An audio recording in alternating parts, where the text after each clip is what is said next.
High everyone, सबैजनालाई नमस्ते। अनि म चाहिँ अब ट्याग ट्याग ट्याग हिँडेर चाहिँ म चाहिँ जौँ काट्न जाँदैछु साथीहरू। मैले आँसी चाहिँ खतरा डेन्जर उचालेको छु। मैले चाहिँ माथि जानुपर्ने छ हैन, तल खोलादेखि माथि ढाडसम्म पुग्नु पर्ने छ। बाटो चाहिँ एकदम टाढा छ के साथीहरू हैन, हिँड्नै नसकिने, हिँडेर भ्याइन सक्ने छ। त्यो जाँदा जाँदै म तपाईहरुलाई उहाँको सिन पनि देखाउँछु है त।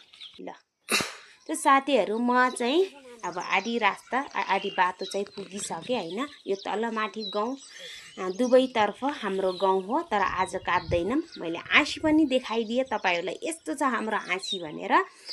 अनि म चाहिँ अब देखाउँछु है त मेरो सक्कल तपाईहरुलाई। अनि मेरो सक्कल, मेरो अनुहार तपाईहरुलाई मन पर्यो कि परिन, तर देखाए। अनि सो साथीहरू, म चाहिँ माथि खेतमा पुगिसके, बजुहरूले काट्दै गर्नुहुन्छ। अनि मैले चाहिँ भिडियो बनाए। फाइनल्ली त जौँ हो काट्ने बाजेको।